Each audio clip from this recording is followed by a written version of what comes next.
On a parlé tout à l'heure de signature individuelle motrice, si je dis pas de conneries. Qu'est-ce que c'est? Les signatures individuelles musculaires, mais motrices, ça marche aussi. Dans différentes tâches de marche, de pédalage, on a démontré que chaque individu avait une manière unique d'utiliser ses muscles. C'est les théories du contrôle moteur qui disent je vais vers les muscles qui ont les plus grosses capacités de production de force parce que d'un point de vue du coût métabolique, c'est plus bas, c'est plus efficace en fait. On est en train de développer un textile qui embarque des électrodes EMG, qui embarque aussi d'autres technologies qui permettront demain de dire dans cette tâche-là, voilà ta signature en termes de contraintes musculaires. Du coup, si t'as un patient, je lui fais faire un single leg Romanian deadlift par exemple, tu lui fous le textile, tu vois que lui il active à fond son biceps fémoral, ce sera un bon exercice pour son biceps fémoral. Un autre patient, tu veux target le biceps fémoral, tu lui fous le textile, il fait son single leg Romanian deadlift, au final il est que sur les ischios internes, peut-être que ce sera pas le bon exercice pour lui. C'est ça, exactement, c'est exactement ça.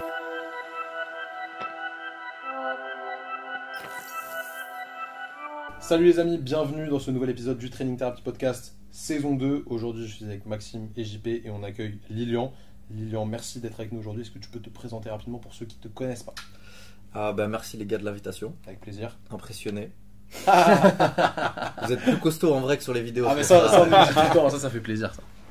Je suis enseignant-chercheur à l'UFR STAPS de Nantes Université et je travaille particulièrement sur les coordinations musculaires, comment ces coordinations musculaires elles peuvent impacter les adaptations dont on bénéficie après un entraînement, et aussi comment ces coordinations musculaires elles peuvent impacter le risque de développer des troubles musculo-squelettiques. Ok, grave intéressant. T'étais familier avec ça? Pas tellement, c'est très nouveau comme sujet pour moi, donc très intéressé. On va creuser un peu. Moi j'ai vu depuis des années passer plein de trucs, les préférences motrices, aérien, terrien, et ça j'ai l'impression que, je sais pas, ça me fait penser à ça dans le terme. On a parlé tout à l'heure de signature individuelle motrice, si je dis pas de conneries. Qu'est-ce que c'est? Les signatures individuelles musculaires, mais motrices, ça marche aussi. Ça va, je suis pas trop loin. T'étais à ça. Ouais, mais je dirais pas si j'ai fait exprès. C'est en fait le fait que dans différentes tâches de marche, de pédalage, on a démontré que chaque individu avait une manière unique d'utiliser ses muscles. Ok. Donc que ce soit dans l'amplitude de l'activation des muscles dans la tâche et aussi dans le moment où ils étaient activés dans la tâche. Ok. Donc les timings et l'amplitude des activations musculaires sont différents entre les individus et font de nous quelqu'un d'unique parce que grâce à ces caractéristiques, on est reconnaissable. En fait, on a entraîné un algorithme d'intelligence artificielle. On lui a dit regarde les caractéristiques de ces 80 personnes qu'on a fait marcher, pédaler, faire des contractions isométriques. Ils sont revenus au laboratoire. On a recueilli les mêmes signaux. On a demandé à l'algorithme à qui appartiennent ces signaux parmi les gens de la session 1. Ok. Et dans plus de 90% des cas, il retrouve la bonne personne. D'accord. Okay. Qu'est-ce que tu regardes exactement? Qu'est-ce que tu prends comme métriques? En fait, c'est l'activation. On la chiffre de 0 à 1 dans la tâche. Okay. On dit l'activation max reçue par ce muscle-là, c'est l'activation max à un moment donné dans le cycle de pédalage. Okay. On fait ça pour tous les muscles. D'accord. Et en fait, on a entraîné un algorithme d'intelligence artificielle qui prend en compte toutes ces caractéristiques, l'amplitude de 0 à 1, à quel moment ça s'active. Lui, il s'entraîne là-dessus. Il identifie les caractéristiques de chaque participant. Et puis ensuite, quand on lui met des données sous le nez, il est capable de savoir à qui ces données, enfin en tout cas de quel sujet ces données sont le plus proches. Donc avant, on pouvait nous reconnaître avec une empreinte digitale. Maintenant, on peut nous reconnaître en analysant notre mécanique de pédalage. Donc pour déverrouiller ton iPhone bientôt, je vais devoir pédaler. C'est bien, ça va casser la sédentarité. Ouais, c'est ça, je pense que tu as trouvé un bon truc. À quoi ça nous sert tout ça en pratique? Aujourd'hui, à pas grand-chose. Mais demain, c'est normal, c'est les prémices de la science. C'est ça. En fait, ça part d'un truc, c'est que avant d'arriver à ça, en fait, on a quand même démontré, ou il a été démontré par une équipe, que déjà on avait une signature motrice. C'est pour ça que je t'ai dit que tu avais quand même raison. C'est dans notre manière de marcher, on le sait tous, on reconnaît des potes qui marchent de dos. Notre manière de marcher, notre manière d'appliquer des forces au sol, il y a exactement la même chose qui a été fait sur ces données-là. Et là aussi, c'est des caractéristiques qui font de nous des gens uniques. Demain, maintenant, ce à quoi on s'intéresse aujourd'hui, c'est est-ce que quand moi je favorise par exemple mon vaste latéral par rapport à mon vaste médial quand je suis en train de pédaler, d'un point de vue de l'activation, est-ce que le fait de répéter ses choix et de répéter ses stratégies va générer demain, va augmenter les risques de développer un syndrome fémoro-patellaire par exemple. Ou alors, je vais plus aller moi du côté performance. Est-ce que le fait de pédaler de telle manière, ça va t'amener plus de production de watts et du coup, peut-être qu'il va falloir apprendre pour les autres à pédaler de cette manière pour être plus performant. Ouais, alors alors là, là l'idée c'est de dire je ne contrains pas la gestuelle. Ok. Donc, chacun fait ce qu'il veut d'un point de vue de la Et gestuelle. tu vois juste les facteurs de risque. C'est ça. Nous, on va juste mesurer comment tu fais pour parvenir à cette gestuelle. Ok. Et est-ce qu'il n'y aurait pas un autre moyen, parce que finalement, il y a une infinité de coordination musculaire pour pouvoir arriver à cette motricité. Tu vois, même si évidemment déjà dans un premier lieu, je pense, tu vois, par exemple sur le sprint, bah on va avant de s'intéresser aux coordinations, on va peut-être d'abord s'intéresser à la manière de courir. On va peut-être améliorer notre technique de course avant d'améliorer la coordination. Tu vois ce que je veux dire? Il y a déjà des choses à régler, je pense, plus simples avant de régler la coordination. Parce que c'est modifiable du coup, a priori. Alors aujourd'hui, il n'y a pas beaucoup de preuves qui démontrent que c'est modifiable, mais là c'est tout chaud. Ok. On a fait un protocole où on a entraîné des ischios pendant 9 semaines. On a mesuré avant et après la coordination. Et il semblerait que ça s'adapte. Ok. Comment tu fais pour modifier ça sur le protocole? Si Bah, t'as le droit de le dire. Hein, Ouais, on a le droit de le dire, mais en gros, il y a des travaux qui suggèrent, alors pas sur les ischios, c'est pas un bon exemple. On connaît pas très bien, mais en tout cas, ce qu'on montre sur les quadris, enfin sur vaste médial, vaste latéral, et c'est valable aussi pour gastromédial et gastrolatéral, quand il y a un déséquilibre de capacité de production de force entre les deux chefs, on estime souvent ça par le volume musculaire. En gros, quand il y en a un qui est vraiment plus gros que l'autre, eh bien le déséquilibre d'activation est corrélé. Donc quand j'ai un gros vaste lat par rapport à mon vaste médial, je vais avoir tendance à plus l'activer par rapport à mon vaste médial. En gros, il va au plus facile pour produire de la C'est force. ça. C'est les théories du contrôle moteur qui disent je vais vers les muscles qui ont les plus grosses capacités de production de force parce que d'un point de vue du coût métabolique, bah, c'est plus bas, c'est plus efficace en fait. Ok. Ok. Et tu dis que ça sert à pas grand chose pour le moment, mais moi je trouve que déjà rien que le fait de comprendre, ça nous sert quand même. Parce que ça veut dire quand même que, en gros, on n'est pas dans des cases. C'est vrai. Et que potentiellement, si moi tu me fais travailler d'une certaine façon, ben, je vais réagir complètement différemment que Thomas ou Max, quoi. Ouais. Et donc ça nous permet quand même de nous dire que, ben, encore une fois, on n'a pas de recette toute faite. Que évidemment, il faut s'adapter à notre patient, à notre sportif, à nous-mêmes aussi, et que on va avoir des adaptations qui vont être différentes, quoi. Ouais. 100% d'accord avec ça. Et je pense que c'est le quotidien de beaucoup de kinés. Vous mettez en place des choses avec des patients. Pour un, ça a hyper bien fonctionné. Et pour d'autres, c'est moins le cas. Ouais, alors, il y a d'autres choses que les coordinations qui sont différentes entre les deux patients. Bien sûr. D'accord. Mais il y a au moins ça. Qui peuvent faire que déjà dans mes exos de rééduc, nous c'est ce qu'on a montré sur du nordique, du soulevé de terre, bon déjà sur les ischios, et puis sur d'autres contractions isométriques, genre à 20, 40, 80% du max, on se rend compte déjà que les différences interindividuelles, elles sont considérables. Et est-ce que tu as des activations de muscles ou de chefs musculaires qui peuvent engendrer ou qui peuvent être des facteurs de risque de blessure? Par exemple sur les mollets, par rapport au tendon d'Achille ou...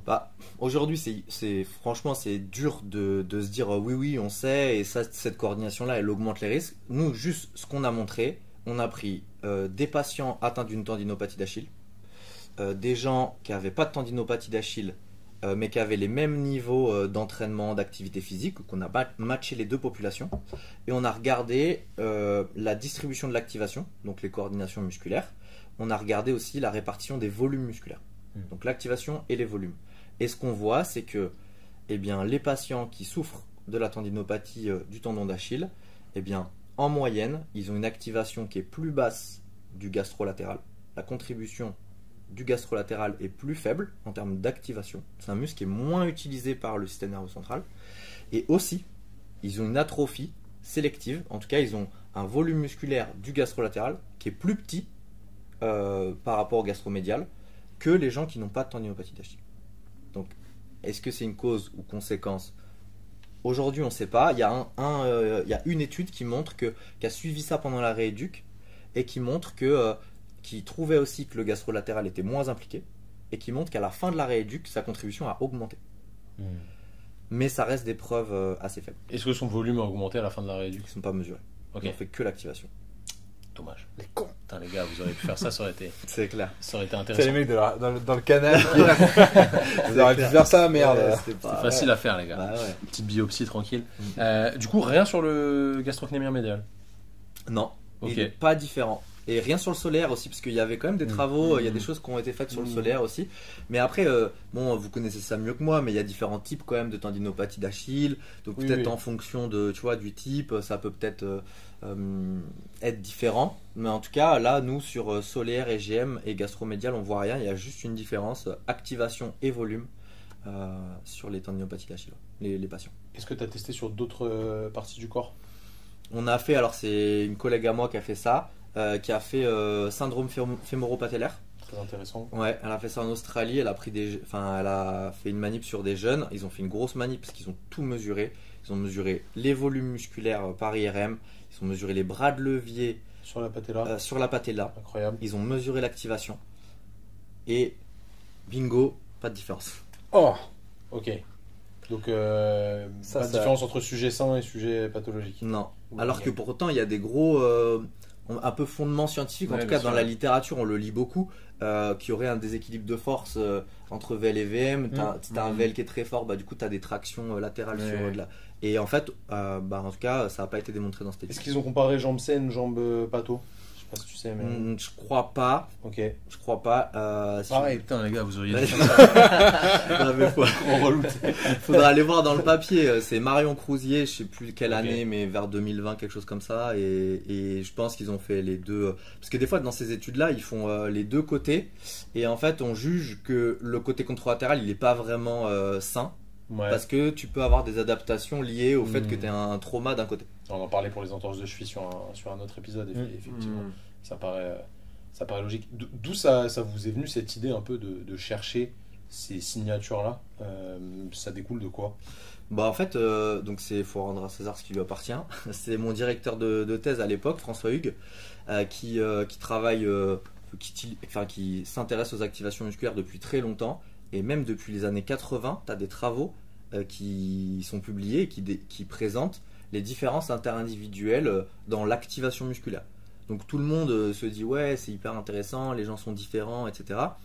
Mais en fait, quand est paru l'article sur le mouvement, qui a démontré via l'intelligence artificielle qu'il y avait une vraie signature et que c'était quelque chose d'une caractéristique, c'était unique, on s'est dit finalement est-ce que ces différences interindividuelles qu'on a sur les activations musculaires, est-ce que c'est aussi une signature? Donc finalement dans la chronologie des choses on a fait d'abord est-ce que c'est reproductible, donc déjà est-ce que c'est robuste dans le temps, donc on a fait ça, effectivement c'était reproductible. On a regardé aussi entre les tâches, genre par exemple si tu fais une extension de genou, si tu fais du vélo, est-ce que quand tu as tendance à utiliser le vaslat dans une tâche, est-ce que tu as aussi tendance à le faire dans une autre tâche? Et ça c'est pareil, on a eu des corrélations assez étroites qu'on a aussi observées sur les ischios. Donc je pense que c'est quelque chose qui est vraiment qui est robuste. Et on s'est dit bon ok, maintenant on va aller un peu plus loin, encore plus loin, et est-ce qu'on peut savoir si c'est une vraie signature, et c'est ce qu'on observe aussi. Ok. Comment pourrait-nous s'en servir dans le futur en rééducation? En rééduc, en fait demain, moi je travaille sur ces questions-là, il y a des outils, il va y avoir des innovations technologiques qui vont permettre à des kinés et à d'autres professionnels du sport et de la santé de mesurer ces coordinations musculaires. Mesurer l'activation, mais aussi mesurer d'autres choses qui participent aux contraintes qu'on impose aux muscles. Parce que la coordination c'est une chose, mais il y a d'autres paramètres qui contribuent aux contraintes qu'on impose aux muscles. Donc on est en train de développer un textile qui embarque des électrodes EMG, qui embarque aussi d'autres technologies qui permettront demain de dire dans cette tâche-là, voilà ta signature en termes de contraintes musculaires. Voilà comment tu répartis les contraintes. Et dedans, il y a l'activation, mais il y a aussi d'autres éléments associés aux contraintes biomécaniques de la tâche. Donc c'est Ça veut dire archi que- pratique au final. Ça veut dire que, grosso modo, notre patient il arrive dans le cabinet, on lui met le textile, on lui fait faire un exercice, et on sait quelle est la contrainte interne, la charge interne du muscle en question. C'est ça. Et ce qu'on est en train de faire là avec un étudiant, c'est qu'on est en train de vérifier qu'effectivement le muscle qui reçoit le plus de contraintes, c'est celui qui s'adapte le plus à la fin d'un protocole de renforcement. pour être capable finalement de prédire et de dire ok, si je fais ça, bah normalement les adaptations elles seront là. On ne pourra pas savoir s'il prend 20%, 50% de masse ou de force, mais on pourra dire en tout cas les adaptations elles seront plutôt localisées là que là. Du coup, si t'es impatient, je lui fais faire un single leg Romanian deadlift par exemple, tu lui fous le textile, tu vois que lui il active à fond son biceps fémoral, bah ce sera un bon exercice pour son biceps fémoral. Un autre patient, tu veux target le biceps fémoral, tu lui fous le textile, il fait son single leg Romanian deadlift, au final il est que sur les ischios internes, Ouais. bah peut-être que ce sera pas le bon exercice pour lui. Ça. C'est Exactement, ça c'est exactement ça l'idée. Ouais, c'est très Et non pratique. seulement tu as l'activation, mais en plus tu auras la charge interne. Donc c'est-à-dire que tu auras une manière de quantifier ce que tu es en train de faire comme travail, quoi. Ouais, il y a ça, ouais, parce que la surtout. charge externe, tu vois, tu comptes les reps, la charge relative et tout machin, hein, mais nous tous, si on soulève la même charge, bah, effectivement, ça va pas nous coûter la même chose. Donc là, l'idée, c'est de dire, bah voilà ce que ça coûte à l'individu qui réalise la tâche, et du coup, derrière, bah, je vais augmenter de 10-20% entre les semaines, bah du coup, je peux le quantifier. Du coup, tu disais que tu notes de 0 à 1, si je dis pas de conneries, Ouais. l'intensité, enfin ce que ça prend en termes d'intensité de tâche en gros. Comment ça évalue ça, ça prend un 100% de contraction max isométrique? Tu dois faire un testing? Comment tu fais? Ouais, bah alors, faut quand même dissocier la partie signature et la partie un peu plus pratico-pratique. Ok. Mais bon, on va dire que c'est assez proche, mais on va dire que demain, quelqu'un vient au cabinet, il porte le textile, tu es obligé de lui faire une contraction maximale isométrique. Pour une perte, voir son niveau max. pour voir le niveau max Ok. que tu peux recueillir. Alors il y aura d'autres choses, il y aura une petite phase de calibration où en fait parce qu'en fait le short, tu peux mal le positionner, on va dire. L'idée c'est qu'il soit que tu le mettes et que le patient il n'ait pas à se soucier de ce que les électrodes sont au bon endroit. En fait, tu auras plein d'électrodes et des algorithmes. En gros, tu as 1 minute de calibration et à partir de la calibration, on est capable de savoir qui est qui. Là, Ok. ces électrodes-là, la 8 et la 12, elles sont sur le ST, Et une fois que tu as fait ça, tu fais ton échauffement, tu fais ton max. Franchement, le max qu'on envisage aujourd'hui, c'est tu mets ton patient sur le dos, tu lui mets 90 degrés de flexion de hanche, 45 de flexion de genou, contraction maxisum. Tu pousses à fond. Tu pousses à fond. Après, s'il a des douleurs, tu veux le mettre plutôt en course interne pour pas trop mettre de tension. Ouais, puis ça va être son max relatif à sa douleur, donc au final, Tu vois. t'en fous. Et une fois que tu as fait ça, après c'est bon, c'est réglé, tu fais tes exos et on va te dire, bah voilà, cet exo là il met les contraintes là, cet exo là il met les contraintes là. Après, tu peux même faire un arbre de décision. Tu favorises cet exo, tu favorises celui-ci. Stylé, carrément stylé. Ça paraît logique pour les ischios. Est-ce que tu le vois développer sur une autre partie du corps? Ou développable, hein, tout simplement. Hein. Développable, c'est sûr. Ouais. Franchement, il n'y a pas de verrou technologique. Après, c'est à quoi ça va servir, à qui ça va servir. Mais demain, par exemple, ouais, peut-être que pour les gens qui font de la course à pied, pour les mollets, par exemple, dire à un moment donné, je vais quantifier les contraintes qui sont imposées au tendon d'Achille, qui reçoit les sous-tendons des différents chefs. Du coup, je vais essayer d'estimer en tout cas où est-ce que je mets les contraintes et comment je les fais évoluer dans le temps. Et en suivant cette charge interne, tu vas peut-être demain être capable de dire en fait, quand je fais varier, quand la charge interne elle augmente de manière trop importante, ça veut dire que les capacités de mon individu diminuent si la charge externe est constante. Ok. Tu vois. Et donc très peut-être ça nous permettra demain peut-être de mener des études prospectives et d'être capable de dire oui, effectivement, le fait d'utiliser beaucoup un muscle par rapport à un autre, c'est un facteur de risque, ou peut-être le fait de répartir de manière homogène au sein du groupe musculaire, c'est peut-être quelque chose qui augmente les risques aussi, tu vois. On n'en sait rien.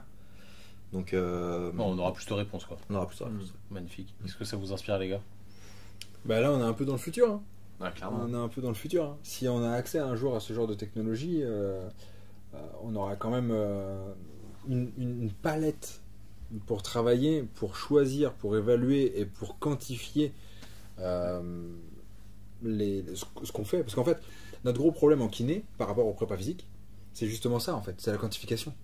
On se base beaucoup sur la douleur, on se base beaucoup sur la charge externe, très peu sur la charge interne au final. Et là, ça mais les prépas non plus, ou un peu, ils font du RPE un peu, mais Ouais. tu vois. mais sur, Nous le, aussi, je pense. sur la charge externe, ils ont beaucoup plus de matos Ouais. que nous. Nous, on n'en a pas beaucoup. Là, ça nous permettrait de te quantifier à un truc qui paraît impalpable pour le moment. Quoi. D'être ultra précis et surtout d'individualiser. C'est Là, ça, Pour le coup, ce serait ultra individualisé et on aurait la rééducation la plus pertinente pour chaque patient. Quoi. complètement. carrément. Trop stylé. Mais au final, ça servira que aux kinés qui veulent raisonner en soi, avoir du raisonnement clinique. Ouais, si tu veux appliquer des recettes toutes faites, ouais, en effet, c'est clair. Ouais, et puis si tu fais full passif sans raisonnement, sans remise en charge, ça sert à rien. Non, mais c'est vrai. C'est toujours pareil, en fait, que ce soit les formations, les outils ou quoi.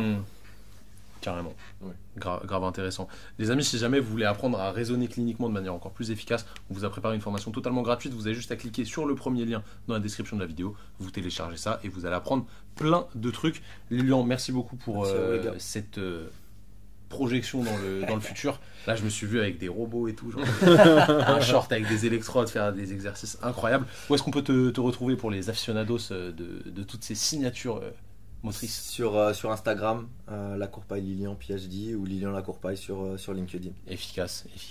Merci beaucoup en tout cas pour ton temps. Merci, si jamais vous nous avez écouté sur YouTube, regardez sur YouTube plutôt. N'oubliez pas de vous abonner à la chaîne, mettez un petit like. Dites-moi en commentaire ce que vous avez pensé de ces innovations parce que je pense que c'est toujours important de mettre en avant ce qui peut se passer dans le futur. Encore une fois, on ne sait pas si ça va aboutir, si vous allez tous vous en servir dans 10 ans ou pas, mais c'est important de faire des travaux de recherche comme ça pour faire avancer les choses parce que c'est comme ça qu'on améliore la qualité des soins qu'on propose à nos patients ou des suivis qu'on propose à nos athlètes. Donc franchement, c'est super cool d'avoir ce genre d'épisode. Si jamais vous êtes sur les plateformes, je trouve jamais le nom, de streaming, Deezer, Spotify, Apple Podcast, Amazon Music, je sais plus comment ça s'appelle les autres, bref, mettez une review 5 étoiles, c'est important pour nous, ça nous permet d'inviter des invités de grand calibre comme toi Lilian, donc vraiment continuez comme ça, de prestige.